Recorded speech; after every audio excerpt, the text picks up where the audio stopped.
Hello Virgo. So we are going to go ahead and get started. I have prayed over the cards, shuffled them, asked that each of you receives at least one message. Again, this is for a large audience, so not all messages are necessarily going to resonate with you. I have had some clients ask me, come to me confused that, 2 or 3 of the messages resonated, but then I was confused by some others. It's because it's for a large number of people. So let's see what we have going on for you guys. So, wow. First card that we have is 4 of Gabriel. And if you can read the bottom of it, it says, time for a celebration. Abundant rewards for hard work. Release yourself from burdensome situations. So, I get that some of you are, looks like love is, this top row is supposed to be your general portion of the reading. The bottom row is supposed to be your love portion of the reading.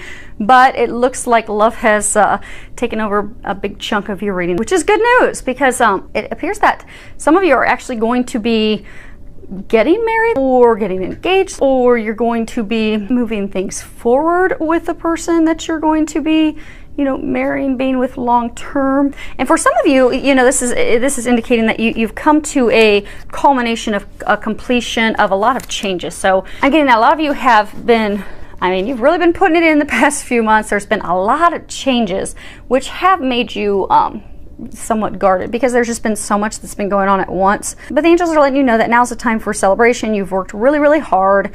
You've really been putting the work. You've undergone a lot of changes in the past few months. So now, you're entitled to some rest, some relaxation, some celebration, some you time, because you have successfully completed a lot of those changes. So now moving forward, this is a time of celebration for you, and it begins. So this is when you get to start having the fun that you deserve, that you've earned after making all those changes. And I do get for some of you, those changes are going to be bringing about like financial abundance. So for some of you, you're going to get a promotion at work, or you may be changing companies and be getting a substantial financial increase. Next card we have is Knight of Ariel, and the bottom of it says, there is so much to accomplish. Make a very detailed plan, being watched over by someone kind. It's funny, how they were just talking about finances, how some of you are going to get more pay. If you look, the angel that she's kneeling down, she's actually in a treasure chest of coins. So again, they're commending you on all the great work that you've done, and they're reminding you to, because I get a sense that some of you, you've been really struggling because there's been a lot of changes at one time, and it's been really overwhelming, and it's just kind of stalled your activity, stalled even your momentum to want to move forward. So I guess for some of you, it's not even just been changes in one area. So it's been, changes at work, on top of changes in your love life, changing partners, ending things with one partner, potentially beginning new things with another partner. Or for some of you, it's, you've been having things go on with like a soulmate connection that's been off and on for so long. And it's just all these changes at once, the back and forth, the off and on. It's just really worn you out. And for some of you, it's almost made you want to give up, or it's made you very guarded and defensive. But they're commending you on a job well done. You're there. They're wanting you to renew your action now, to get it out of that stalled space and start moving forward. He's on the horse, and he's looking to the future. So yeah, they're encouraging you to get that motivation again. They're saying a number of you, it's really stalled out because it's been a very trying time going through all these changes, but you're reaching the light at the end of the tunnel now. So they're wanting to, so this is to let you know you are at the end of that. You are completing that. So now it is time for you to have renewed action because your dreams are coming true. You are starting to have the financial abundance. You're also starting to have the abundance in love. Those hopes and dreams that you've been having, that you've been working so hard for, are coming to fruition. So they're saying to not give up and to think big, because I get that some of you, it's just been so many things at one time. It's just really kind of beat you down and made you kind of just give up. But they're saying don't give up, and don't allow all these changes to make you think small, because what they're saying is a number of you have gone through so many changes that it's almost made you think that, okay, maybe my hopes and dreams aren't really going to happen. That's just too much. That's not in the cards for me. But it is. They've had to break away things and change things in order to open up the path for those dreams to come in. So they're encouraging you to start thinking big again. because you've got things, you've got blessings, you've got things to celebrate. So it's time to have a renewed activity, renewed action, renewed motivation, renewed excitement, joy, and to start thinking big and have faith that those things are happening, because they are happening. Now, for those things to turn around, the next card we have is from Archangel Michael's deck, and it's guarded and protected. And if you can read the bottom, there's a prayer that says, "Thank you for protecting my loved ones and me, ensuring that we're safe and that all of our needs are met. I now accept your help gratefully and gracefully, knowing that it's right for me and all others to accept heavenly assistance." So again, it's coming back to that, you've been really, there's been so much at one time, so many things changing at one time. It's just really worn you down. It's beat you down because you're going through major life changes right now, and it's left you feeling vulnerable. It's left you feeling stuck, immobilized, and this is just reminding you that you are being watched over. And it's okay for you to let down those defenses, because some of you have put up defenses at work. Some of you have put up defenses with your loved ones. Some of you have put up defenses with a new potential love that is a long-term love interest of yours. For some of you, it's going to be the person that you're going to end up marrying. So they brought you this far. They're saying they brought you this far. They said that you have weathered the storm. You have made it through everything. You're coming out in the sunshine now. It's time to put your sword down, because having that sword up and having your defenses up are going to keep these amazing blessings from coming in. And that's all you need to do. It's very good reading, because there's nothing saying that you still have healing to do. They're not saying you have to healing or anything that you have to do. They're saying it's time for you to celebrate. It's time for you to remember that you are worthy of those hopes and dreams. Don't allow the storm that you have recently weathered to kind of dim your candle, dim your hopes. Because you're there. You have arrived. So it's time to put down the sword. Think big, know you're worthy, and know those things are coming in.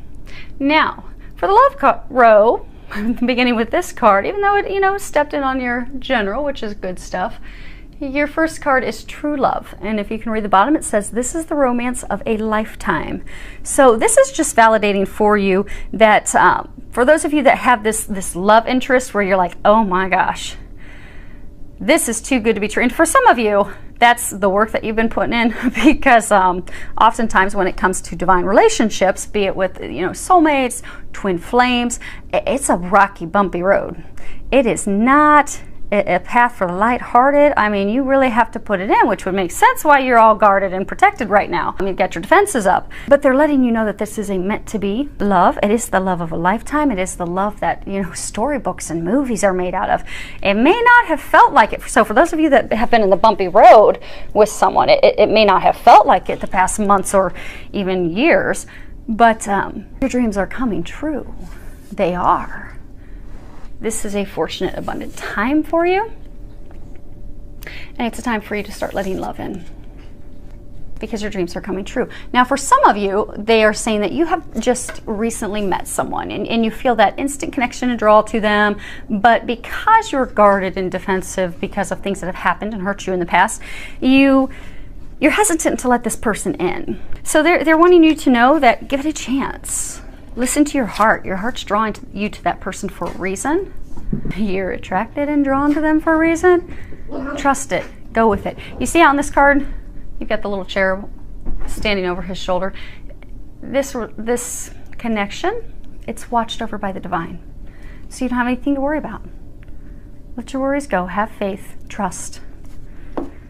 Because you've got those butterflies, you've got those feelings, you've got that connection, that magnetic attraction for that person for a reason. It's a sign from above that, yes, that's your bright, flashing neon arrow saying, that's the one. That's the one. Keep walking toward them, because they're your happily ever after. Don't be afraid. There's all your blessings, your abundance right there. Keep moving forward. And if you read the bottom of this card, it says you attract romantic love by enjoying the moment fully. So they're saying for some of you, okay, for those of you in a relationship where you've had the turbulent times for a while, it's affected your marriage, it's affected your relationship, and it's negatively affected it. And because of all the stressors, and they're saying for a lot of you, it wasn't even stressors related to your lover. It was external stressors, but then it affected the connection with your lover, and it caused a lot of conflict. and hostilities and arguments. So they're encouraging you to let down those defenses, bring that spark back. And the best way to do that is to find joy in things of life again. Go and enjoy time together. Take a walk in the park. Take time to smell the flowers, smell the roses. Have a picnic in the park. Go spend some time together to put the attention and focus on each other again, admiring and appreciating each other's beauty and what you value in each other, the things that brought you together. Sparking that love back, because they're saying with just a little bit of effort, you'll light your relationship on fire again, and it's not going to take much effort. Literally, it could be having a picnic in a park with just the two of you, and you'll light that flame, and it'll be sizzling, and you'll be having fireworks everywhere. So they're encouraging you to do that, because I'm getting a sense there's a number of you that have been going through that, and you just don't even know how to improve things with your loved one, with your husband, your wife, your long-term partner. Again, just kind of giving up after all the frustrations. They're saying don't give up. This isn't something to give up on, and it's not hard for you to fix. It's really not. Now, for some of you that are single, that haven't yet met the dreamboat of yours yet, you will. But what they're saying is that for some of you that are single, you've had a lot of changes in life. A lot of things are shifting in life to prepare you for that love of a life. And I get for some of you, you know, you're getting the promotion at work, you've got the financial abundance flowing in, but you're really just frustrated because you're like, okay, where's my happily ever after? Where's my dreamboat? Where's she at? Where's he at? When, you know, is this ever going to happen? But based off of the laws of attraction, because you're so focused on trying to find that person, and energetically you're coming from a place of lack. So when you're thinking and wondering all the time, am I going to meet them? Am I not going to meet them? You know, you're scouring singles web pages.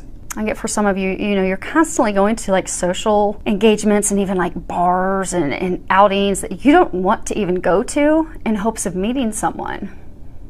So they're encouraging you to shift your focus, because when it's meant to be, it will happen. You don't need to force it. So they're saying shift your focus from seeking someone, from looking, hunting, finding someone.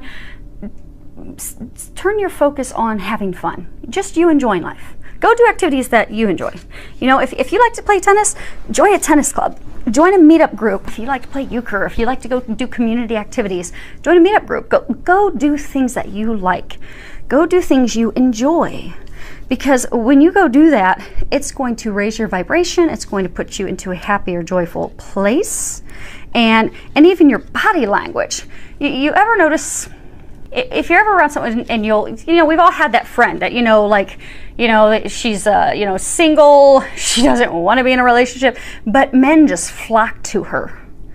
But it's because, if you look at it, it's because she's just enjoying life. She doesn't care. She doesn't want to meet anyone, but she's loving life. And that joy radiates from her, and that's what draws and attracts them to her. Like bees to a flower. It's like she's honey. But it's because of that joy, that happiness that's just radiating. Because when you do what you love and you enjoy what you're doing, the right person's going to come to you, and they're going to flock to you like bees on honey, because you're at that vibration. Versus if you're at a place where you're straining and you're trying so hard to find someone, it's coming from a place of lack, and then it pulls your joy out of you. So that joy and happiness, because you're so upset and you're fretting and you're trying so hard, that you're not radiating that joy and bliss. So you're not attracting them as you should. So what they're encouraging you to do is to shift your focus, shift your perspective, focus on you, have fun, go out, play outdoors, plant those seeds, focus on the things you love, and he will come, she will come, you will attract them. Okay, so they're saying for me to share another example with you. Okay, so have you ever noticed a couple, husband and wife, they're trying for years to conceive, and And they're so upset, and they're upset with God. And, you know, we've never wanted anything more than to have a baby, Lord. Why can't you give us a baby? That's all we want. And they try, and it just doesn't happen. It just doesn't happen. And they even try in vitro, and that doesn't happen. And nothing's happening. They're just not getting this baby, this child, this blessing that they prayed for and wanted so hard. And it gets to the point for some of them, as I've had a number of friends in this situation, and it's heartbreaking because that's what they want more than anything, is to be parents and share the love that they have with a baby, with their child. And yet at every turn it just doesn't work out. But at some point it also begins to pull their joy in life out of them. And for some of them, they start to, you know, argue because, you know, like the case where people were married and the stress outside of the marriage and relationship becomes too much. It overwhelms the marriage, and then you find yourselves bickering. So they will find themselves bickering and not getting along because their hearts are breaking because what they want so badly is not coming to fruition. And then when God blesses them with a child through adoption, they'll adopt a child, and then a number of them will then just get pregnant naturally with a baby at the same time. And that's because they've energetically shifted. So, you know, they go through this stressful time where they want to become parents, they want to have a baby, they want to conceive it, and every time it just doesn't happen, which drops and sucks their happiness, their joy, their bliss out of them to where they have nothing else to give. They don't have, it's like the ability to create. We create from a place of joy, a place of happiness. But because they're so focused on that, and they lose the joy and the happiness in other things, it still eludes them. Then they get blessed with a child they're going to adopt. Their happiness, they're joyful, they're excited, and then bam, without any assistance from doctors, they'll conceive because they're back to a happy place, a joyful place. And that's where, you know, creation happens. That's where the magic happens. So say that's just an example for you that when you come from a place of joy, when you're happy and you're enjoying life and things as they are and with what you have, that's when you open up yourself to blessings. And in this instance, for those of you that are looking for someone to share your life with, that's when you're going to open yourself up to that, and you will attract them like bees to honey. So, and the last card we have is spiritual connection. This relationship has a connection that goes beyond this lifetime. This is remarkable because I get a sense for those of you that haven't met someone yet, the person that you are going to be meeting is going to be a soulmate connection. This is more confirmation for those of you that have been in this bit of trying relationship with the back and forth, that it is a soulmate, it is a divine connection. For some of you, it's a twin flame connection. And for some of you that, you know, you've got this person, you're afraid to move forward with them, don't want to be hurt like you've been hurt before, move forward. It's a sure bet. It's a sure thing. And it's being watched over. So this is a very magic for you. I would love to hear back from any of you, any feedback that you'd like to put below. It's filled with a lot of love, joy, and blessings.